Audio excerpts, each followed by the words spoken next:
네, 오늘 함께 읽은 말씀 마태복음 28장 말씀인데요.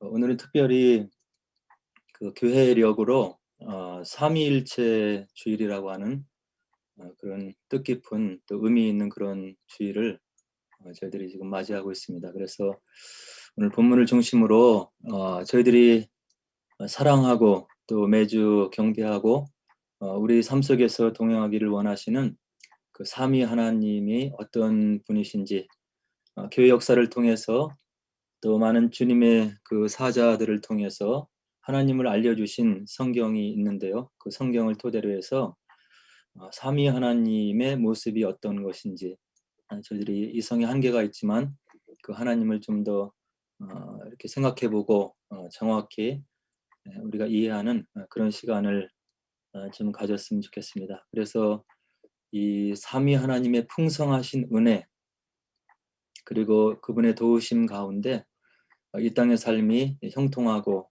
주님을 위한 복되고 아름다운 삶이 될 수 있기를 원하고요.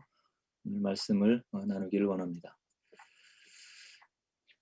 아까도 말씀드렸듯이 교회력이라고 하는 것이 있어요.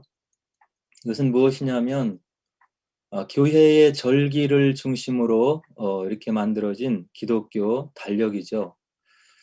그래서 예수님을 구주로 믿는 저희들에게는 세속력보다는 이 교회력이 더 의미가 크고 또 깊은 거예요. 그래서 교회력을 시작으로 새해가 시작을 하는 거고 또 교회력을 마감함으로 인해서 새해를 정리하는 그런 교회력을 저희들이 따라가고 있죠. 그리고 이 교회력은 하나님의 구원사를 이렇게 살펴보면서 역사 속에 들어오신 하나님께서 어떻게 인간들과 교분을 나누셨고 또 귀한 역사를 이루어 주셨는지에 대한 그 특별한 사건들을 기념하는 그런 순간들이 들어있죠. 그래서 이 땅에 들어오신 하나님의 구원을 직접 이루신 그 메시아 예수님을 기다리는 것, 그리고 이제 이 땅에 탄생하시는 것, 또 그분이 하나님의 경륜 가운데 고난당하시고 죽으신 것, 그리고 하나님의 은혜 가운데 죽음 가운데서 부활하신 것, 승천하신 것, 성령이 또 오신 것, 그리고 오늘 삼위일체 주일, 그리고 일반력 이렇게 쭉 이어지는 것이 이제 교회력이라고 이렇게 할 수 있는 거죠. 그래서 구속사적인 사건들을 기억하고 기념하는 거예요. 우리 일상 삶 속에서 이런 일들이 우리 구주 예수님을 통해서 우리에게 일어났고 또 발생한 하나님의 은혜의 섭리의 순간이다 하는 것을 우리가 기억하고 기념하는 거죠.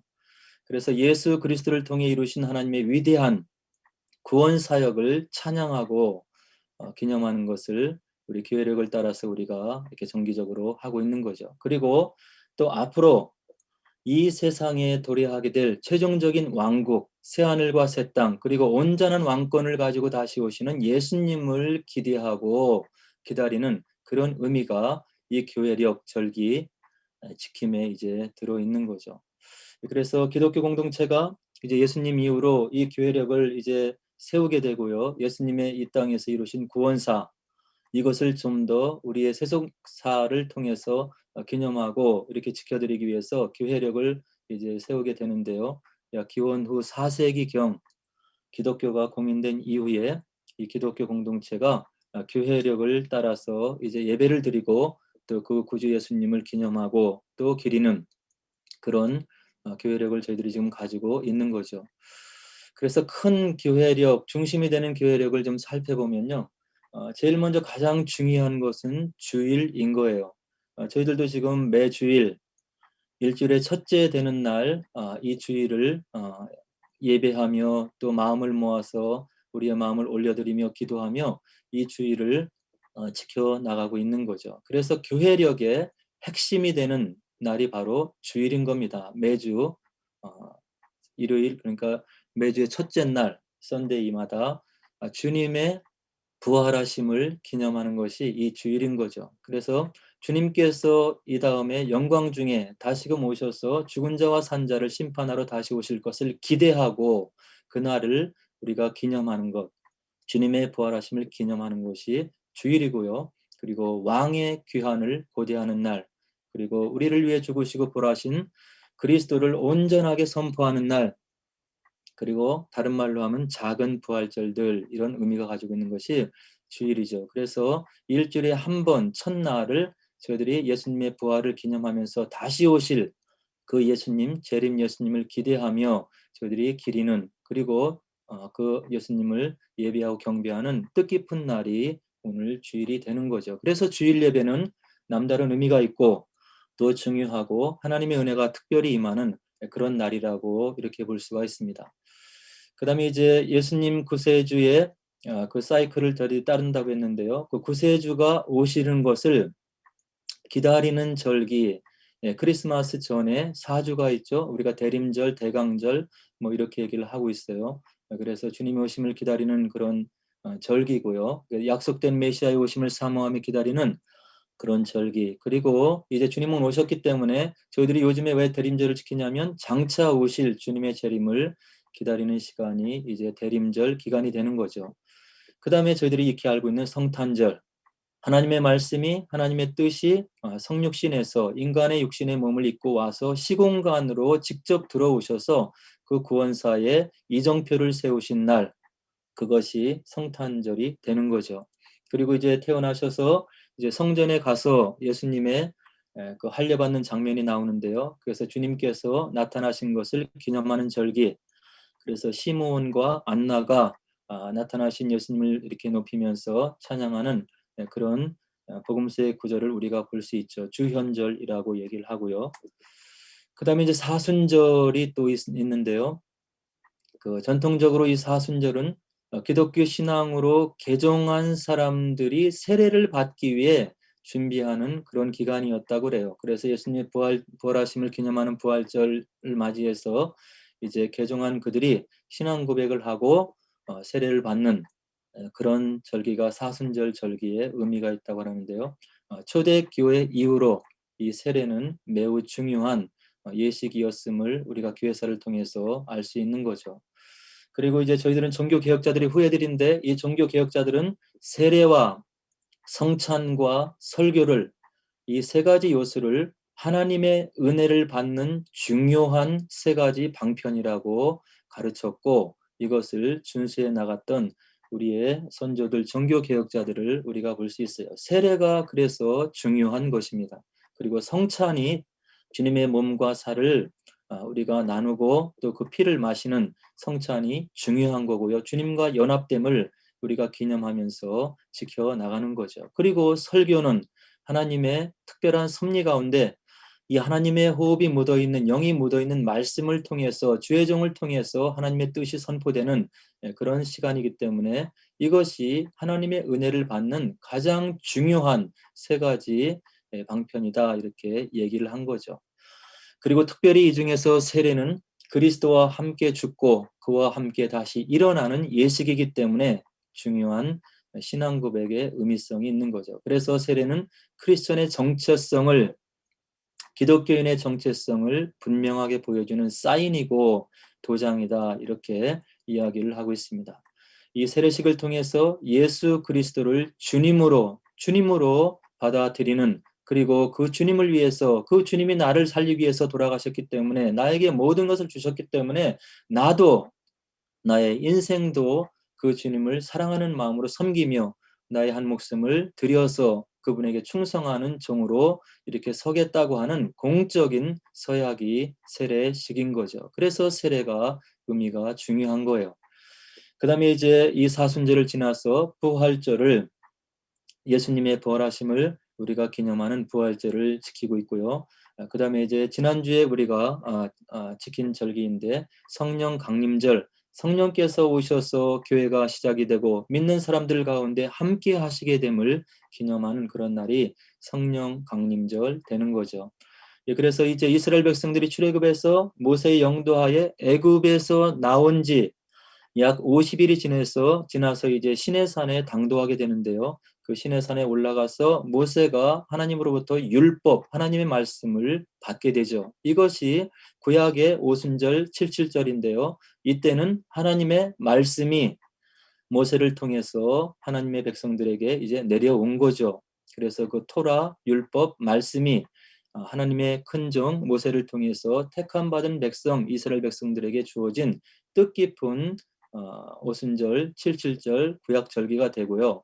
그다음에 신약에서는 예수님께서 이 땅에서 계시다가 이제 유월절을 지키러 예루살렘에 올라가셔서 십자가 달려 돌아가신 다음에 3일 만에 부활하시고 이 땅에 40일 있고 그다음에 열흘간 열심히 기도하는 가운데 오순절에 성령이 이제 내리게 되는 거죠. 구약의 칠칠절 오순절에 신약의 오순절에 성령이 내려오시게 되는 거예요. 그래서 구약에는 말씀이 믿는 백성들에게 내려왔고 신약에는 믿는 백성들에게 능력 가운데 하나님의 뜻 가운데 예수님의 부활을 증인하는 증인의 삶을 살라고 능력을 부어주시기 위해서 성령을 보내주시고 우리를 격려하시고 위로하시는 하나님의 섭리를 우리가 알 수 있는 거죠. 그래서 우리가 온전한 주님의 제자가 되어서 주님의 부활을 증거하기 위해서는 말씀이 있어야 되는 것이고 성령이 우리 마음 가운데 충만히 임해야 신구약의 말씀을 이루어 드리는 그런 참된 제자가 있음을 이런 절기에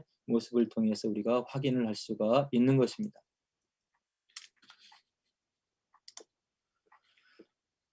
말씀드린 대로 이제 오늘은 삼위일체 주일인데요.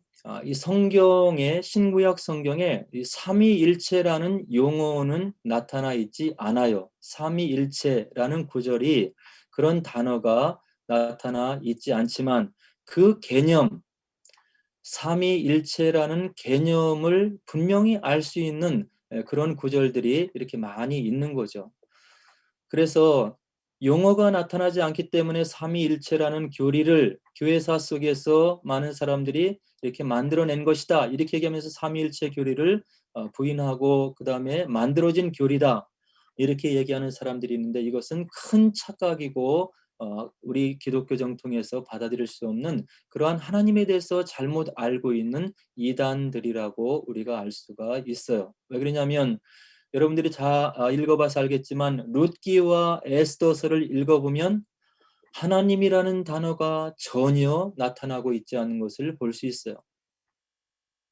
그러나 룻 모압 여인 룻 뒤에서 그리고 이 유대 여인 에스더 뒤에서 하나님께서 그들의 역사를 그들의 삶을 어떻게 인도하시는지 어떻게 기적 가운데 그들의 삶 속에 개입하셔서 섭리하셔서 이 이방 여인과 택함 받은 백성 에스더와 그 유대 백성들을 구원해내는지에 대한 하나님의 말씀과 하나님의 행함이 룻기와 에스더서에 분명하게 들어져 있는 거죠. 그래서 하나님이라고 하는 단어가 나타나지 않는다고 해서 룻기와 에스더가 하나님을 찬양하고 하나님의 역사를 드러내는 그런 말씀이 아니라고 우리가 부인할 수가 없는 것과 마찬가지가 되는 거예요. 그래서 삼위일체라고 하는 이런 용어는 기독교 역사를 통해서 사람들이 만들어낸 교리가 아니라 그 개념이 성경 속에서 하나님 말씀 속에 분명히 나타나 있기 때문에 하나님을 사랑하는 사람들이 연구를 해서 하나님의 뜻과 섭리 가운데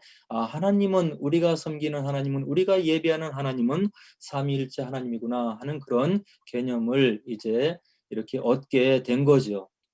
그래서 기독교 역사를 보면 최초로 삼위일체라는 용어를 사용한 사람은 터툴리안이라고 이렇게 기록에 남아 있고요. 그 다음에 그가 라틴어를 사용해서 트리니타스라고 하는 이야기를 사용해서 우리가 섬기고 경배하는 하나님은 바로 삼위일체 하나님이 되신다. 이런 얘기를 이제 한 것이고 그것이 정통 기독교 교리 가운데 하나님의 섭리 가운데 이제 자리를 잡게 된 거죠. 그래서 이 삼위일체 하나님의 교리가 세워지기까지 많은 교부들의 논쟁들이 있었고 이 하나님의 백성들이 하나님의 사자들이 정말로 목숨을 걸고 투쟁을 해서 이 교리와 하나님에 대한 이런 지식을 세워나가는 그런 역사를 우리가 볼 수 있는데요. 이 삼위일체 교리를 세워지게 되는 그런 과정에서 나왔던 이단들의 그런 생각들을 정통 삼위일체 교리가 아는 것을 지금도 이 공교회에서 가르쳐지고 있고 이야기되고 있는 것을 보면 이것이 참으로 안타까운 일이라 이런 생각이 들고 이것을 우리가 바로 세워나가야 되겠다 하는 생각이 드는 거죠. 그래서 삼위일체에 대해서 잘못된 견해들이 지금도 우리 감리교라든지 장로교라든지 이런 성공회에서 이야기되고 있는 잘못된 견해들이 있는데요. 교역자들을 통해서 어떤 이야기가 되고 있냐면 사람을 이루고 있는 삼중구조, 우리가 혼과 영과 몸이 있다. 우리가 학교에 가면 선생이고 집에 오면 아버지고 그 다음에 아내에게는 남편이지 않냐. 그러나 한 사람이지 않냐. 이와 같은 얘기를 하고 있는데 이것은 잘못된 삼위일체 하나님을 설명하는 그런 이야기라는 얘기예요. 이것은 잘못된 것이고 또 물을 봐라. 물을 보면 수증기가 있고 물이 있고 얼음이 있지 않느냐. 본질은 하나인데 세 가지 양태로 나타나지 않느냐. 이와 같이 삼위일체 하나님을 설명하려고 하는 그런 시도들도 있는 것을 볼 수 있고 그 다음에 새잎 크로바를 보면서 새 잎이 있지만 결국 한 줄기에서 나온 것이 아니냐. 이런 이야기를 하면서 우리가 섬기고 따라가는 경배하는 삼위일체 하나님을 설명하라고 하는데 이것은 잘못된 견해이고 교회 기독교 역사 속에서 이렇게 이단으로 분리되었던 그런 양태론을 따르고 있는 그런 견해들이라고 하는 거죠. 이 사람을 이루고 있는 삼중구조, 물의 세 가지 형태, 세입 클로바 이것은 세 위격의 통일성을 말해주고는 있지만 각각 세 위격이 독립적으로 존재하고 있는 성부 하나님과 성자 하나님과 성령 하나님의 독특한 그 세 위격을 구분하지 못하는 이런 잘못된 교리이다 하는 것을 저희들이 분명하게 이렇게 깨달았으면 좋겠어요.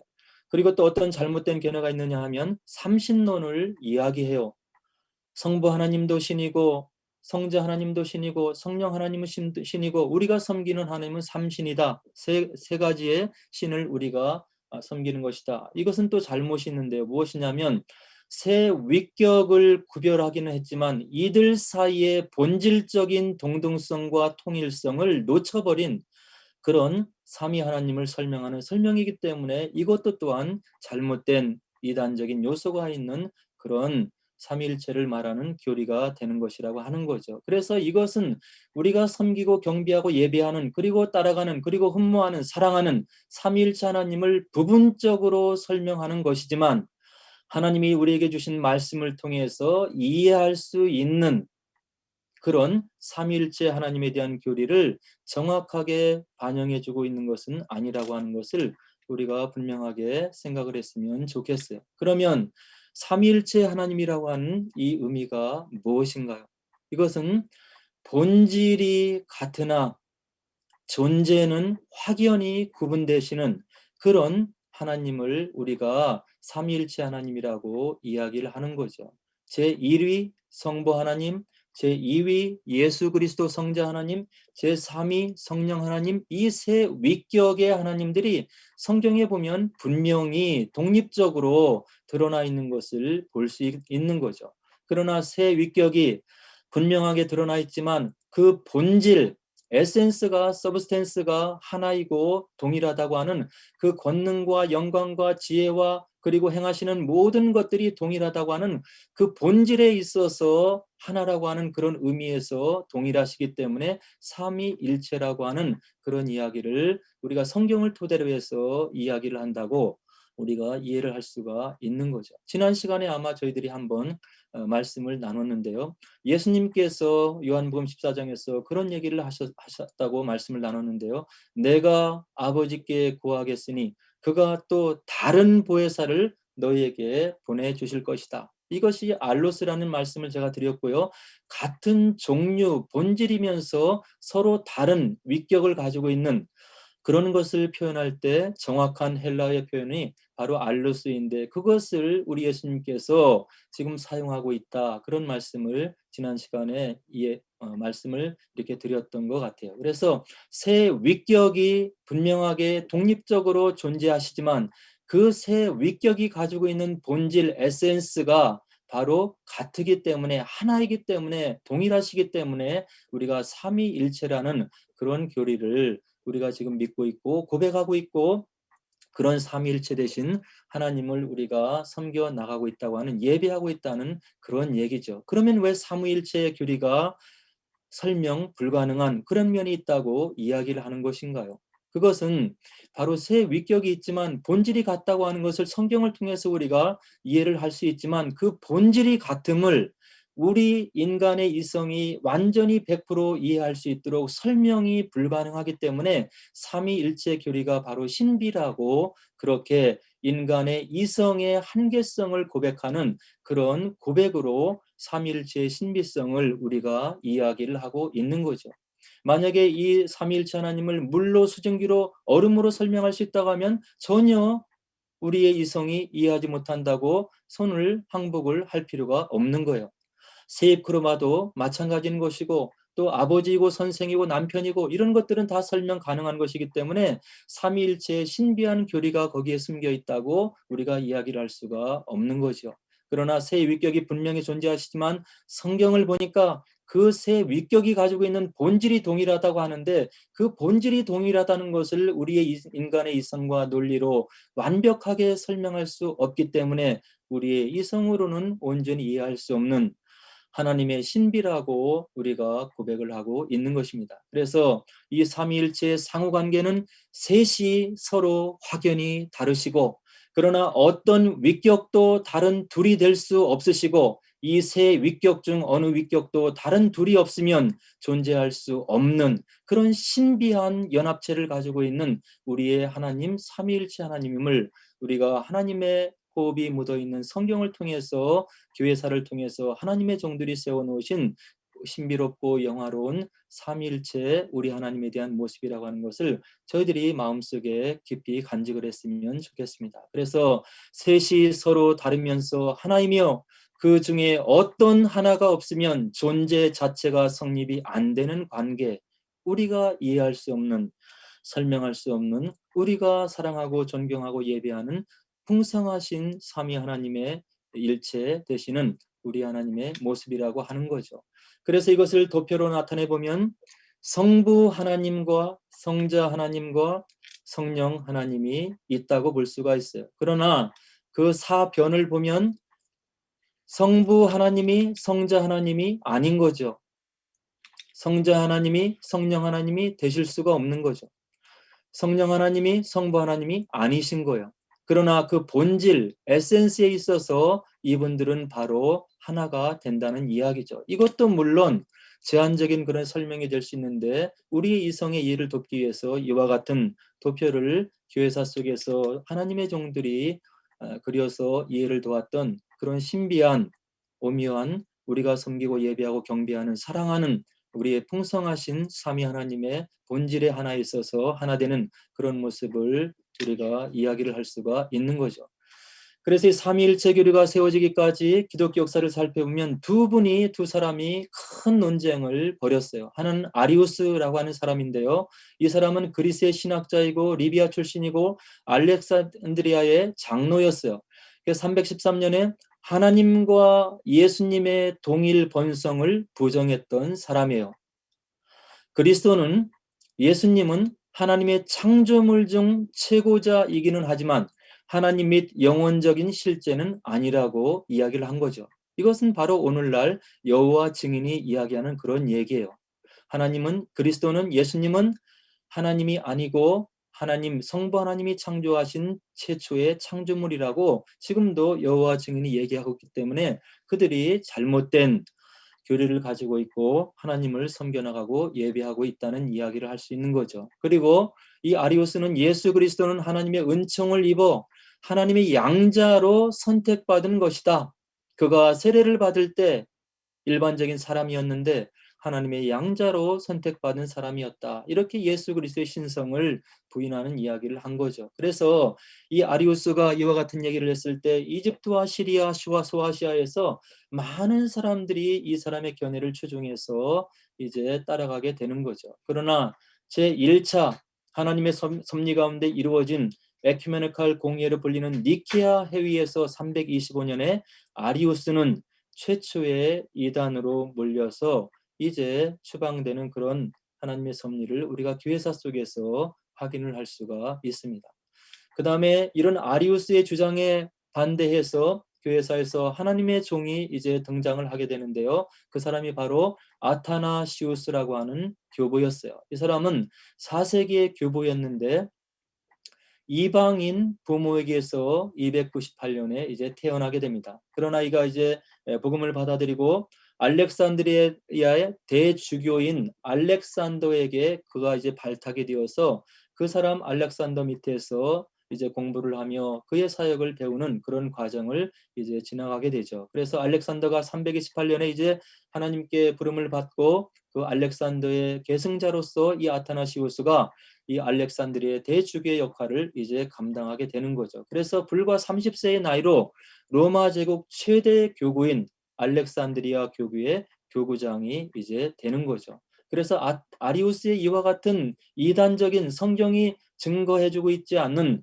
그런 하나님에 대한 이해를 이제 반론을 제기하면서 이 아타나시우스가 뭐라고 얘기를 하냐면 성부 하나님과 성자 하나님은 성경을 통해서 보니까 본질적으로 동질이신 동일한 하나님이다. 이것을 아타나시우스가 이제 목숨을 걸고 이제 맞서서 등장을 해서 이제 이 교리를 세워 나가게 되는 거죠. 그래서 성자 하나님은 성부와 동일 본질을 갖고 계신다 하는 그런 내용을 바로 성경을 토대로 해서 이것이 우리가 섬기는 예수님이고 하나님이고 성령님이라고 하는 것을 이제 아타나시우스가 얘기를 해서 이것이 이제 채택이 되게 되는 거죠.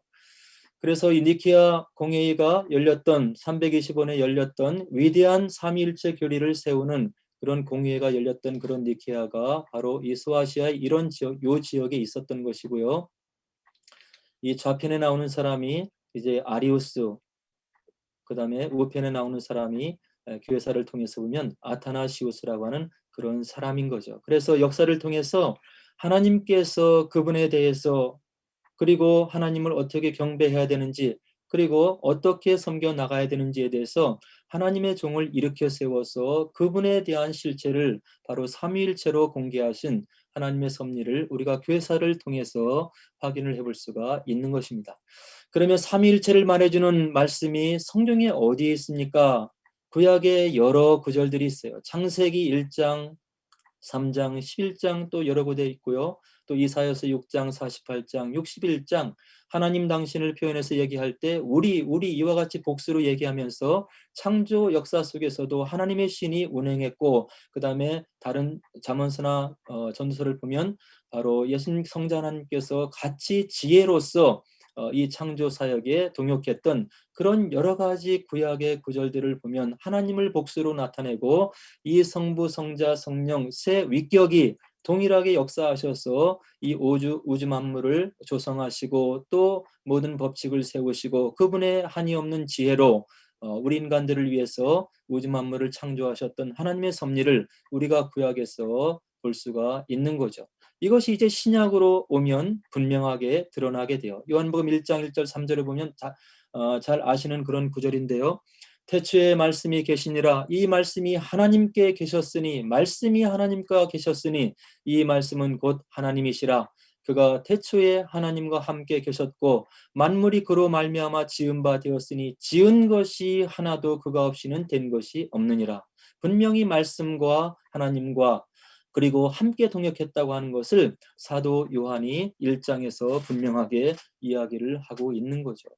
그 다음에 요한복음 1장 18절에 보면 본래 하나님을 본 사람이 없으되 아버지 품속에 있는 독생하신 하나님이 나타내셨느니라. 독생하신 자, 독종자, 하나님의 아들 예수 그리스도께서 하나님의 모습을 분명하게 드러냈다고 사도 요한은 이야기를 하고 있고요. 또 14절에 보면 14장에 보면 내가 아버지께 구하겠으니 그게 또 다른 보혜사를 너에게 주사 영원토록 너희와 함께 있게 하겠다. 또 마태복음 28장에 보면 함께 읽은 말씀인데요. 그러므로 너희는 가서 모든 민족을 제자로 삼아 아버지와 아들과 성령의 이름으로 세례를 베풀라. 세례가 중요하고 의미가 있는 것인데 아버지와 아들과 성령의 이름으로 삼위일체 하나님의 이름으로 세례를 베풀라. 이렇게 승천하시는 그 우리 주님께서 마지막 지상 명령으로 주시고 올라가시는 모습을 우리가 마태복음 28장 19절에서 확인을 할 수가 있는 거죠. 그리고 사도 바울도 고린도후서 13장 13절에 보면 우리들이 예배를 마치고 함께 축도하는 그런 순서에 들어있는 그런 내용인데요. 주 예수 그리스도의 은혜와 하나님의 사랑과 성령의 교통하심이 너희 무리와 함께 있을지어다. 하나님의 종, 위대했던 종, 신약의 성경에 13권을 기록했던 하나님의 살아 계심을 증거했던 그 사도 바울이 바로 예수 그리스도의 은혜와 하나님의 사랑과 성령의 교통하심이라고 하는 성삼위 하나님의 이름으로 예수를 믿는, 하나님을 믿는 하나님의 백성들을 축도하는 그런 모습을 고린도후서 13장 13절에서 우리가 확인할 수가 있는 거죠. 그래서 이와 같이 저희들이 예비하는 하나님은 삼위일체 하나님이심을 신구약이 공히 증거를 해주고 있고, 이렇게 풍성하신 새 위격의 하나님이 우리와 동행하시고 그 본질이 같으신 그분께서 우리를 지키시고 인도하시고 섭리하시고 복주시기를 원하신다고 하는 그런 위대한 뜻, 깊은 뜻, 심오한 뜻, 하나님의 경륜이 바로 신구약 말씀에 담겨져 있음을 굳게 믿으시고 이 하나님 가운데 우리가 아름다운 신앙생활을 이루어 나갔으면 좋겠습니다. 이 삼위 하나님께서 오늘 함께 읽은 본문에서 우리에게 주시는 명령이 있는 거예요. 18절에 보니까 우리 주님께서 승천하시면서 뭐라고 얘기하시냐면 하늘과 땅의 모든 권세를 내게 주셨다. 그리고 내가 이제 올라가는데 내가 너희에게 지금 마지막으로 부탁하고 올라가는 그런 시간인데 내가 너희들에게 이와 같은 것을 부탁하고 싶다 하면서 이제 19절로 20절에 그 부탁의 말씀을 이야기하시는 거죠. 어떻게 하시냐면 너희는 가서 모든 민족을 제자로 삼으라. 아버지와 아들과 성령의 이름으로 세례를 베풀라. 내가 너에게 분부한 모든 것을 가르쳐 지키게 하라. 이것이 우리를 그토록 사랑하셔서 십자가에서 우리를 위해서 모든 것을 희생하신 우리 주님께서 마지막으로 남겨놓으신 그 유언과 같은 그런 명령이시고 그 하나님의 마음을 담은 그런 지상 명령인 거죠. 모든 민족을 제자로 삼아라. 모든 민족에게 가서 하나님 나라가 무엇인지, 예수님이 왜 오셨는지, 그리고 우리가 왜 성령이 필요한지를 가르쳐서 그들이 하나님의 백성이 되게 하라. 그리고 그들이 말씀에 귀를 기울일 때 아버지와 아들과 성령의 이름으로 그들 머리 위에 세례를 베풀라. 나의 백성인 것을 인증을 삼아서, 표를 삼아서 공교회 앞에서 그들이 고백하도록 만들라. 이런 부탁의 말씀이 19절에 들어있는 거죠. 내가 너희에게 분부한 모든 것을 가르쳐 지키게 하라. 이런 말씀을 주시면서 20절에 내가 세상 끝날까지 너희와 항상 함께 있을 것이다. 저희들이 복음 안에서 담대할 수 있는 이유가 무엇입니까? 왜 저희들이 목숨 걸고 복음을 전해야 될 이유가 어디에 있는 것입니까? 그리고 왜 저희들이 제자로서의 삶을 이 땅에 이와 같이 어렵고 힘든데 어떻게 제자로서의 삶을 감히 살 수 있다고 고백하고 이 삶을 살기 위해서 우리가 노력하고 있냐는 얘기예요. 그것은 바로 20절에 주님의 말씀이 있기 때문에 우리가 여기에 믿음을 내려놓을 수가 있는 것입니다. 부활하신 주님께서 하늘과 땅의 모든 권세를 받으신 그분께서, 세상의 모든 유혹을 이기신 그분께서, 승리하신 주님께서 내가 세상 끝날까지 너희와 항상 함께 있을 것이라고 하는 약속의 말씀이 있기 때문에 우리가 담대할 수 있는 것이고 복음을 전할 수 있는 것이고 제자로서의 삶을 살겠다고 우리가 고백을 할 수가 있는 것입니다. 그래서 이와 같은 주님, 이와 같은 삼위 하나님께서 우리를 위해서 모든 것을 예비하시고 동행하시기를 원하시고 우리와 인격적인 교제를 나누기를 원하시고 원하시는 그런 간절한 바람과 그분들의 사랑이 있기 때문에 오늘 우리들이 살아갈 수 있음을 고백하시고 이 성삼위 하나님께 믿음의 고백의 단을 내려놓으시고 우리가 담대하게 주님의 증인으로서, 제자로서 또 그 증인의 사명을 감당하면서 우리의 옥합을 깨트리면서도 기뻐할 수 있는 참된 제자로서의 삶을 사는 저와 여러분 되시기를 주의 이름으로 간절하게 축원을 드립니다. 이제 오늘 본문의 말씀을 우리가 생각하면서 우리가 예비하고 경배하는 하나님이 얼마나 영화로우시며 또 우리와 함께 있기를 얼마나 바라고 원하시는지, 우리와 얼마나 그 사랑을 나누기를 원하시는지를 우리가 마음속에 다시 한번 새기면서 오늘 마지막 우리 주님께서 우리에게 주신 지상 명령을 우리가 준행하겠나이다. 복음을 전하고 나에게 다가온 예수님 사랑을 나누고 내가 제자로서의 삶을 살아서 나의 삶을 불태워 우리 주변의 많은 사람들을 돕고 일으켜 세우고 주님의 백성으로 삼는 삶을 살겠나이다. 우리에게 능력을 주옵소서. 성령을 주시고 그런 성령의 능력을 우리 마음 가운데 부어 주시고 함께 해 주시옵소서라고 우리 다 함께 기도하도록 하겠습니다. 기도하겠습니다.